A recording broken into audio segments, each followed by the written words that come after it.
Well, hey, what's up, everyone? Welcome back to another episode of the Amazing Seller Podcast. This is episode number 96. And man, am I excited today to share with you some tips on how we can be more productive and get stuff done.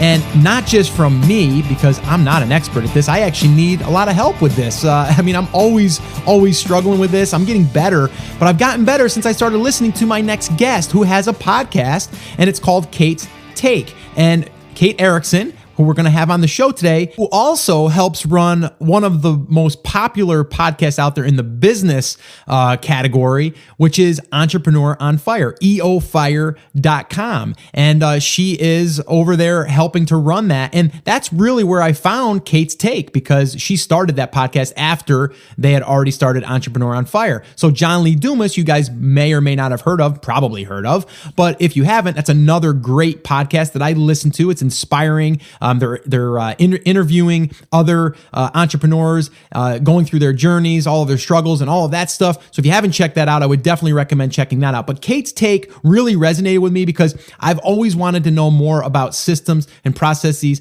and all of that stuff. And that's really her strength. That's what she is an expert at. So really excited to sit down with her and kind of ask her questions, not just for myself, but for you, because I know that these tips and these bits of advice that she's going to share will definitely help us. And I would definitely recommend that you go check out her podcast. So with all that being said, I don't want to waste any more time. I want to go ahead and dive in. I want you to meet Kate Erickson. So let's go ahead. Let's listen to the interview and let's be more productive. All right, everyone. Well, I am really honored and excited at the same time to have my next special guest, Kate Erickson from Kate's Take audio blog and Entrepreneur on Fire, joining the TAS community. So Kate, thank you so much for taking time out of your busy day, as I know you are. I really do appreciate you hanging out with us here today.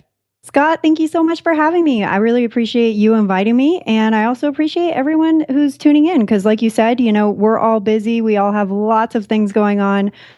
So I really appreciate you guys taking some time to hang out with us. Yeah. And I think you just, hit the nail on the head. We're all busy, but you're the one that's going to help us actually organize that.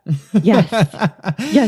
Yeah. I found you, obviously I've listened to Entrepreneur on Fire for a while and then I've kind of picked up on you, and then I really started tuning into your podcast. I love it because it's really actionable stuff. And I think you really hit that really sensitive part of an entrepreneur, or that weakness, I should say.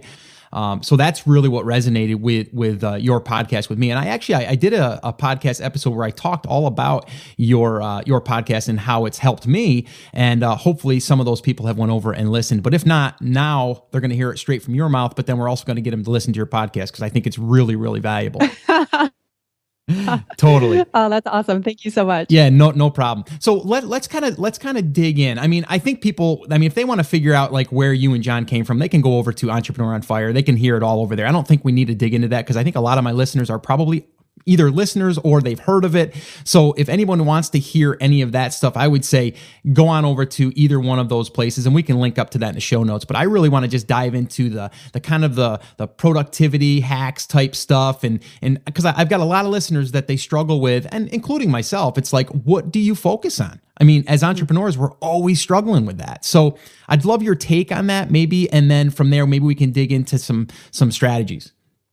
Yeah. So, this really depends on what stage of your journey you're in right now. So working a 9 to 5 and you haven't quite nailed down that business idea yet, of course, your focus should be nailing down that business idea. And if you are working a 9 to 5 and you do have that business idea and perhaps it's already started, what are your goals for the rest of this year? Something that I'm very adamant about doing at the beginning of the year and in the middle of the year is checking in on my goals. I know that when I set SMART goals, so SMART goals are ones that are specific, measurable, attainable, relevant, and time bound. I know when I set those goals that I'm going to be able to check in on myself and see if I'm getting myself one step closer to those. That really helps me focus throughout the year, because if I ever find myself with, we have so many opportunities that come our way. And when you have goals to focus on, you're able to tell yourself, it becomes a lot easier to tell yourself whether or not you should be focusing or concentrating on that next opportunity. if it's not something that's going to bring you one step closer to your goal, then you should not be doing it. So I really think a good place to start is, if you haven't found that business idea yet, really focus in on figuring out what that business idea might be. What can you start a business around that you're passionate about and that you're going to be excited to get up and out of bed in the morning and work on? And if you already have that business, make sure you have those SMART goals set, because that's really the foundation of being able to focus on what it is that's going to move your business forward. Yeah, no, I love that. And I mean, our listeners primarily they're entrepreneurs, but they're looking to either get started or they have an Amazon based business where we sell physical products through the Amazon platform. Mm-hmm. And, a lot of people I've kind of already established that. So, I mean, one of the biggest things I think for people, and I know this firsthand, I've got a really good friend of mine and I've talked about him, and I don't publicly, say his name and stuff, but I have someone that I kind of help on the side. I try to anyway, but he has a 9-to-5 job, and, he has a tough time carving out the time to work on his business. Right. But he wants it real bad and he complains about the job, but he just doesn't find the time, or comes up with excuses as far as why he can't actually take that time to do it. But he finds the time to show up 9 to 5. Sure. You know what I mean? So what could we speak to that person? How could we help that person maybe, kind of get started or get themselves accountable to themselves? Yeah. So you really hit on it right there, Scott. You said he complains about the time that he can't find for his business, but he always finds the time to show up to his 9 to 5. That's because his 9 to 5 is a schedule. 9 to 5 is when he knows he's going to be at work. So why not know that you're going to be working on your business from 7 to 8 a.m.? Why not know that you're going to be working on your business from 6:30 p.m. to 7:30 p.m.? And I know that people are in all different kinds of situations. You might have a family. You might have, maybe you go and visit your parents after work every night. I know that everybody's in a different situation and has different, things that they have to do. But why not make working on your business one of those things that you have to do? You can make it a part of your schedule. You just have to put it in your calendar to make it real. That's when you're going to start showing up to it. And if you want it bad enough, you will find a time to schedule it, whether that's waking up 1 hour earlier in the morning, going to bed 1 hour later at night, stop binging on that TV series that you're watching right now. Whatever it takes, if you want this, you have to schedule it to make it real. No, I love that. And I've listened to your podcast and I know that that's what you preach. And, the other thing I know, and we won't really go into this part of it, but even theming your days, that really helped me out a lot. I mean, once you're in the business, like you're talking about right now, getting that person to just sit down for 2 hours and focus on something, right? We don't know what it is. Maybe right now we can work on that too, because that's also important. You don't want to sit down and look at a blank screen or a cursor, right? Sure. And you've talked about that plenty of times. But I mean, for me personally, theming my days definitely made a huge difference, because like you said, as an entrepreneur, you don't really have anyone saying you have to be here at 9 to 5 and you have to do X, Y, and Z. And that's a huge challenge for a lot of people. So maybe now let's talk to the person that's like me, that was, or even like yourself, that had to come up with these rules in a sense, maybe talk about that a little bit as far as how do you force yourself to actually follow these rules? Well, a big thing for me, Scott, is, reminding myself why I'm doing this. When you talk about, making rules and creating a schedule for yourself and committing to this, it's going to take making sacrifices. So first of all, you've got to accept that. Do you want this bad enough to make the sacrifices necessary in order to obtain or achieve your goal? If your answer is yes, then why are you doing this? Why do you want to start a business? Why do you hate your 9 to 5 so much? Why do you want to be in a different situation than what you're in right now?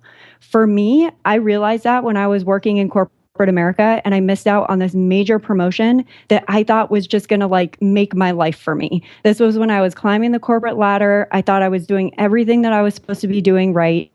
And I missed out on this promotion. And I sat there and I thought, why am I not getting what I want? Why is I'm doing everything that everybody else tells me to do, yet I'm still not reaching my goals. For me, I realized that day, what was at stake for me if I kept sitting in that chair from 9 to 5 and not pursuing what I actually wanted was my freedom. It was my ability to grow. It was my ability to challenge myself and figure out how to become an entrepreneur.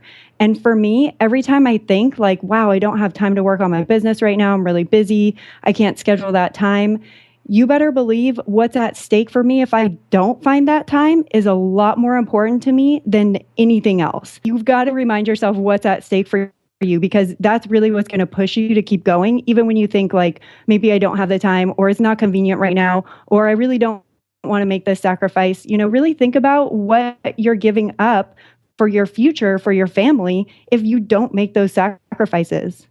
Yeah, no, I totally agree. And I mean, it does come down to sacrifice. It could be sleep, right? I mean, if you're working a 9 to 5, you might have to sacrifice some sleep for a short term, I mean, I'll give you a perfect example. Like right now, currently, like this second, like I locked up today to meet with you, and I have other obligations. I have a workshop that I'm doing live in a little while, right? So this was my day, and I didn't realize that my wife already set up plans to go to the local fair with my 7-year-old, and I've got a 17-year-old and a 19 or a 20-year-old.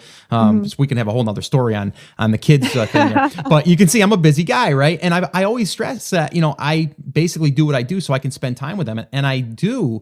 But today was kind of like dad's work day, right? I mean, this is what I have to do.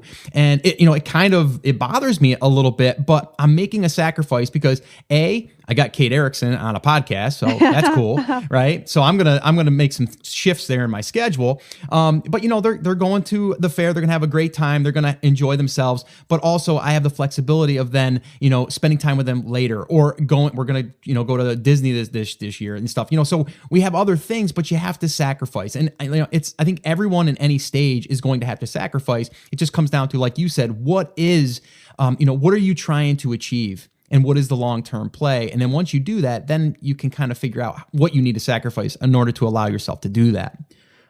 So yeah, I really, really appreciate you kind of highlighting that. The other thing I think that I like to just touch on here, and again, I'm kind of bouncing around a little bit because you've touched on so many good things. And I think if people want to listen to which I think they should, go over to your podcast and listen to these, like this thing, Scrum, which is a very funny name, right? Mm-hmm. And I wanted to just touch on that real quickly because in the space that we're in right now, I teach like 5 phases to basically starting your business and kind of getting yourself launched and promoted on Amazon. And we go through things like, product selection, sourcing your product, launching your product, promoting your product, inventory, testing, all of that stuff, right? But these are they're phases. So each phase is its own thing. So I guess, and maybe just touch on that as far as the Scrum model and kind of talk a little bit about what that means. I mean, I know what it means now, but maybe you can just touch on that because I think it's important to show people that how you can kind of just break something down into steps and then complete those steps and don't deviate from that until those are done. Yeah, and that's like the most important part, is to not deviate from it until you finished it. And that's really the power of Scrum. And let me tell you, this has changed how we work in our business using this method. And basically what it's all about is, Scott, like you just kind of took inventory on the steps that somebody might have to go through in order to get their, Amazon up and running. So if you take each of those steps and if you were to think of that as a whole, that might be kind of overwhelming, right? You're like, wait a second, you just told me like 5 things I got to do. Yeah. And there's a lot of steps inside of each thing. Exactly. Yeah. So really what Scrum is all about is this breaking things down so that you're not looking necessarily at this entire huge puzzle. You're looking at the little steps you can take to help get you to that end goal without feeling like overwhelmed and like you're never going to be able to get this done. So if you were to take just one of those things that you mentioned, Scott, and apply Scrum to it, what it would look like is you taking that one single thing. And like you said, there's going to be little steps within that too. So let's say, do you want to do this together right now? Yeah, totally. Okay, cool. So let's pick one of those things that you just mentioned. Which one do you want to work with? Let's work with product selection because I think that's where a lot of people start, and and there's quite a few steps that go into that. Okay, awesome. So if we think about product selection, let's just say that's what we're going to Scrum. So we're fully focusing in on just that. Now that we've selected the one thing that we're going to focus on, we're going to break down every single thing that we need to do in order to accomplish that product selection. So what are like maybe some of the things that you would have to do in order to get your product selection like locked down?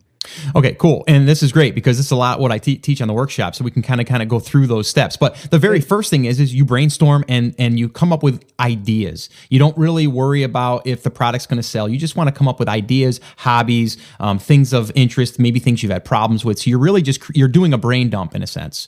That's really the first phase or the first step in this whole process.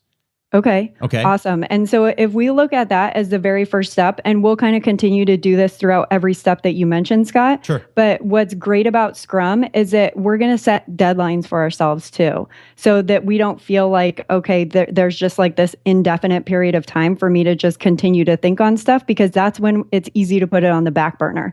That's when it's easy to say, okay, I'll work on this tomorrow.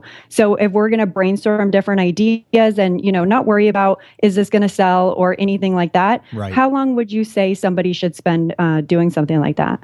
I would say on the idea phase, the brain dump, like maybe 2 days. Okay, perfect. So let's continue going down some of the other steps that we might take. Okay, so from here, once we figure out this, and we're still in the product selection, product research stage, from here, then what you want to do is you want to take those numbers, or those product ideas, and then you want to go and start looking at the criteria. And there's some criteria that you need to basically look at to see if this product's even selling. Like, it's almost like proof of concept by Amazon telling us by looking at these metrics. So we then have to take these products and then input them into some of these different techniques and different tools to see if it's going to meet our criteria. Love it. So you're basically trying to figure out which of these products is actually doing well. Yep. So that you can get yourself closer to one that is going to be viable. Totally. Okay, awesome. So, that sounds like if you give people the tools they need in order to go do that, that sounds like it'd be a quite quick process. Is that right? It really is. It's a quick process, but it's becoming a little bit more competitive. So people also get hung up on the numbers and then they don't pull the trigger. Okay. So maybe like we set some criteria for that. And then what would be the next step for people after so let's say after they do that, are we assuming that they've come up with like 1 or 2 ideas, or do they pick their idea right then? Yeah, no, I'd like them to go into the next stage with like 5 to 10 ideas. Okay, awesome. Yep. So 5 to 10 ideas. So what would be that next stage? Okay, so now that next stage, we're going to go and see if we can source the product. Mm-hmm. Okay, so we're going to go over to Alibaba or AliExpress or any place that matter that does private labeling, where basically private labeling is when you take something like, if you went to the grocery store and you see that they have a generic brand and they have a name brand, well, we're going to be that generic brand that we can brand with our own label. So we're actually like the manufacturer. So we have to go and see, now that we found these products and we see that they're selling, we got to see if we can find one that we can private label to make it our own. Mm-hmm. So that's a whole nother phase, right? So now we got to go in there and maybe order some samples. And then from there, check out the samples. And if the samples are good, then we got to start discussing, okay, how long before we can get, our order? Is there a minimum? Then we got to kind of talk to the sourcing agent in this point. Okay, so this is awesome. So when we're doing Scrum on this project, everything that you just talked about, Scott, is a dependency. If we choose a product that we then have to go order a sample for, that needs to become part of our plan, because that's going to take time. We're always looking to, when we're putting Scrum on something, we're looking to give it deadlines and timelines and dependencies, because again, that's what's going to help us reach our end goal in a certain period of time. Scrum is all about getting to your end goal in, let's say, 2 weeks. So when you talk about like product selection, mm-hmm. that might sound kind of crazy that you would do that in 2 weeks, even just given, and I'm sure we haven't even covered half the steps to actually mm-hmm. get to product selection. Yep. But even just what we've covered right now, it sounds like a lot, right? Yeah. But if we Scrum that and we put timelines and deadlines on this stuff, you will be so amazed what you can accomplish in just 2 weeks. Or if you just don't even think it's feasible in 2 weeks, it might be 3 weeks or maybe even 1 month. The whole point of Scrum, though, is that you're fully focusing on that one thing. You're doing product selection. You're not worried about how much, whatever the next step is to get you on Amazon, like maybe submitting. I'm sure you have to go through some type of application process. Yeah, well, it's not even so much that, but people here's what people will do. They'll start thinking about like how to promote their product before they even have a product. Mm-hmm. That's a big one. I mean, that goes in information products too. You're always thinking about, okay, how do I get traffic, right? And that's where they go. But we're not there yet, and I've already told people that. And it's funny. It's great that you're doing this, because this is kind of similar to what I do inside of our class. I have a private class that I teach, and I give people basically deadlines. Like here's module 1. At the end of module 1, you have basically 7 days to complete this and come back to our community and say that you've done module 1. Right? You're ready. You're on to the next step. And that's kind of what we're talking about, is kind of Scrum, right? I mean, it's deadlines, it's dependencies, and we have to take action. Exactly. That's And I love huge. that you say, like, if you give people 7 days, that's actually easier to back into your Scrum if you already have a deadline in mind. Because if you say, okay, I have 7 days to get this done, then you can start putting deadlines in place for each of the steps that you know you need to get done. I mean, there's no way that you can start ordering samples before you've gone and done the research to see which products are performing well. And Totally. there's no way that you would go to see which products are performing well until you've made that list of the things that even interest you. So I hope that that was kind of helpful to walk through a couple of the steps that we might start laying out our Scrum so that, we're putting deadlines on things. We're only focusing on this one step. And I love that you mentioned that, people get really excited about like, well, how am I going to market this? What's my website going to look like? How am I going to, engage on social media in order to start growing my audience or, whatever it might be for somebody's situation. I see this all the time. I have a lot of podcasters come to me and they're like, I really need your help. I'm stressing out about launching my podcast, da, da, da. And I reply back and I say, well, what's a one thing that you feel is holding you back right now? And they're like, I don't know. I don't know how I'm going to grow my audience. And I'm like, why are you worried about growing your audience? You haven't even launched your podcast yet. You have to launch your podcast in order to start growing an audience. So it's really about putting that stuff in perspective and understanding that this is one step at a time. And when you take it one step at a time, it's going to take a lot of stress and pressure off you. I can promise you that. Yeah. And you know what, though? You bring up a really good point. I think people are going to resonate with this. I think the one reason why people do that what if thing is, well, number one, it's an excuse to kind of put it off, but it's also fear, right? It's like, I can kind of resonate with what you said about the people that come to you and they say, how am I going to get an audience built? How am I going to get this? Because they know they're going to put the time and the effort in, right? But they're hoping, just praying that they're going to be able to get some type of following, right? And in this case, in Amazon, people are like, all right, I'm going to basically pick a product. I'm going to actually pay hard money for a product. I mean, we could be talking $2,000 to $5,000 in investment. So they're nervous, right? And they're that fear comes up on them in anything I think that we do. But I've noticed it time and time again, and I'm sure you have too. It's like when people take action, they usually turn out okay, and they'll just either pivot or they'll learn from that experience and then just move themselves a little bit further down the line, but they're going to learn so much from doing it. And that's what I think that a lot of people are they're procrastinating because they have that fear element. So what would you speak to the fear element? I guess. I mean, we all have it. There's, I guess, different ways that you can get yourself around it. But even for your audience, like someone says that to you and they're like, I'm going to put all this time in and no one's going to come. I mean, this is my third podcast. A lot of people don't know that. This is my third podcast that I launched, and this is the one that really took off. So I'm excited about that. And it's also about something that I'm passionate about. But it took 2 podcasts to figure out that those weren't the right ones for me. Yeah, well, I mean, that's beautifully said. You would have never gotten to this third podcast and would have never found something that you're just so in love with and that you have this great following for if you wouldn't have started those first 2. You have to just start. Nobody else can teach you what it's like to experience going through the process of, for example, starting a podcast and having it not work out. Yeah. No. Can you imagine all... No, go ahead. You paused there again. I'm sorry. You had we had a little bit of, and people might be able to hear that. I apologize, and I think it's just because you're in California and I'm in New York. the time waves are taking a bit. We got an issue there. I'm sorry to cut you off though. Finish up that though. Yeah, no worries. I was just going to say, can you imagine all the lessons that you've learned from those first 2 podcasts that have made this third podcast what it is? But you never would have learned those things from somebody else. You only learned them because you started doing the work and you went through to figure it out.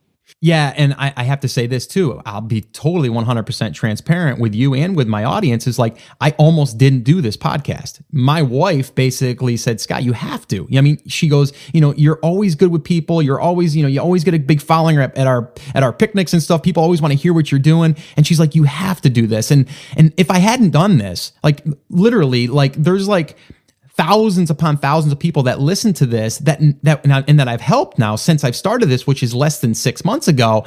And people have come up to me and said that I've changed their lives. So that's huge. I mean, that's powerful. And if I never would have did it because I heard that little voice saying, Scott, but what if it happened? What happens if you launch it and you don't get a following or you don't get people that even care, then I never would have been doing this. Well, and I love that you talked about like the people that you come in touch with that are like, Scott, you've changed my life. Because can you imagine like waking up one day and being like, I don't really feel like podcasting today. How am I going to get myself into this rhythm of like really doing this? You think about those people that you're impacting. You think about the, just breadth of people that you're able to reach, this worldwide reach with what you're doing. And it's the same thing for people who are selling on Amazon. That is such a pain point for people when they're looking for a product and they just can't find it, and they don't want to go to 5 different stores to try to find it, and they don't want to waste their time guessing.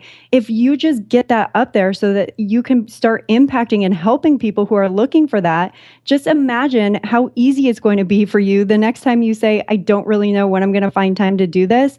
Look at what you're missing out on if you don't do it. And a big part of the fear thing, Scott, just to circle back to that real quick, I let fear hold me back for such a long time.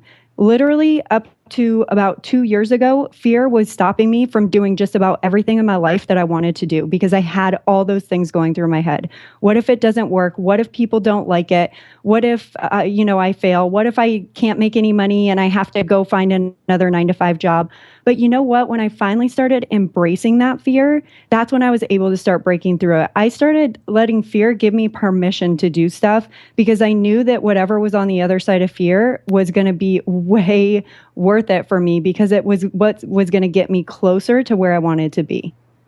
Yeah, it's that being uncomfortable thing that we've all heard about, right? If you're uncomfortable, it probably means you should do it. Absolutely. And that's been true for me since, I've been online now for over almost 7 years now, supporting my family all, full time. But, I've done a lot of things up to that point that just everything I did kind of like it created a new opportunity, but I wasn't just confident about it. I was kind of, fearful of it. I wasn't sure what was going to happen. And same thing, I did the same thing going back like 15 years ago. I left a pretty good job working for my father's construction business. We were doing really well. And I left that to basically be able to stay home more with my kids and my wife. And I left a good paying job. That was scary. So I think anyone just listening right now, you are going to have these fears, it's normal. And you know what, if they are fears, it probably means that you should probably move forward with it, at least pay attention to it. That's at least my opinion on that.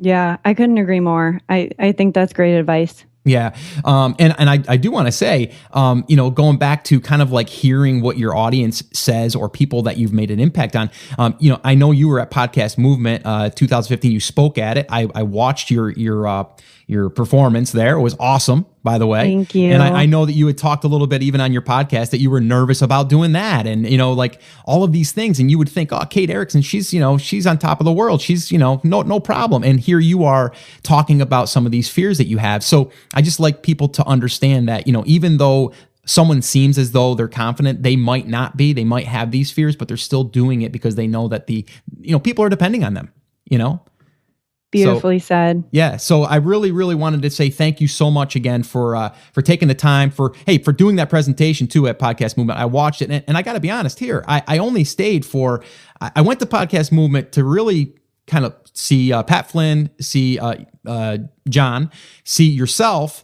And that was pretty much it. The only reason why I went, and the other reason why I went is because I had people there like Jamie Tardy and stuff that I met there and met with a few other people, but I also had people from my community actually fly in just because I was going to be there. I literally had about 40 people show up for our community that I've created from this podcast literally less than 6 months ago. And these people looking at me in my eye and saying like, Scott, you've made a huge impact on my life. If it wasn't for you, I wouldn't have gotten started and I wouldn't have been able to create this second income or whatever, right? Powerful. Congratulations. Yeah. That's amazing. That's so awesome. Yeah. So, I want to thank you for that because again, watching you and John has really inspired myself to kind of like go down this road and really just go at it as deliver the content, give great content. And from there, help people and good things will happen. And it's definitely, it's working. And I think that anyone listening should definitely follow that advice. It definitely will not steer you wrong. So I want to thank you so much for taking time. I know you're busy and I appreciate it. And if anyone wants to get in touch with you, how would they do that? You can find everything that we work on over at eofire.com.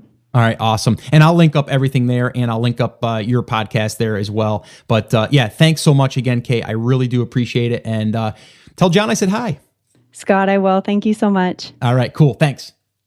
Okay, well, that was awesome, right? I mean, come on, let's face it. That was really, really good stuff. And you can definitely see that Kate knows what she's talking about, and she's done it. She's passionate about it. And she just has a really good way of explaining it and having it make sense. And again, I will definitely link up in the show notes to her podcast and to their website, because I think you should definitely check it out. And especially, like I said, when it comes to all of the productivity type stuff and systems and processes and all that, she's really, really good. And she explains and breaks it down even further on her podcast. So I'll definitely link up to that in the show notes. That'll be theamazingseller.com/96. So yeah, once again, I want to thank Kate. She didn't have to do that. I reached out to her just saying like, hey, maybe she'll come on. And she said, sure. And she did. So again, you can tell that she's just a really, really good person. And that's really my mission here, guys, is to bring on people that I feel are good people that are also going to bring value to us, right? So this way here, we can all learn and grow together. So I hope you got value from this interview. I know I did. And, this way here, we can actually implement this and put it into action. And again, it's not going to be easy sometimes to do this stuff because it's a change, right? You got to sometimes adapt small change or, kind of input small change. So this way here, we can slowly start to, create habits and to create these systems. So this way we can just follow along. So that's it. That's pretty much going to wrap up this episode. I want to thank Kate once more because she was awesome. And I want to thank you guys for listening and for supporting the show. And if you guys have not yet left an iTunes review, if you guys could do that, if you're digging this stuff, if you like the content, then definitely go over to iTunes and leave me a review over there, some feedback, and let me know what you think of the show. That would be awesome. That would help us in iTunes. And if you haven't subscribed to the show yet, you can do that as well. And that would be awesome. All right, so that's it. That's pretty much going to wrap it up. Remember, guys, I'm here for you. I believe in you. I know that you can make this happen, but you have to. Come on, say it with me. It's important. You got to say it with me. Take action. All right, have an awesome day. I'll see you in the next episode.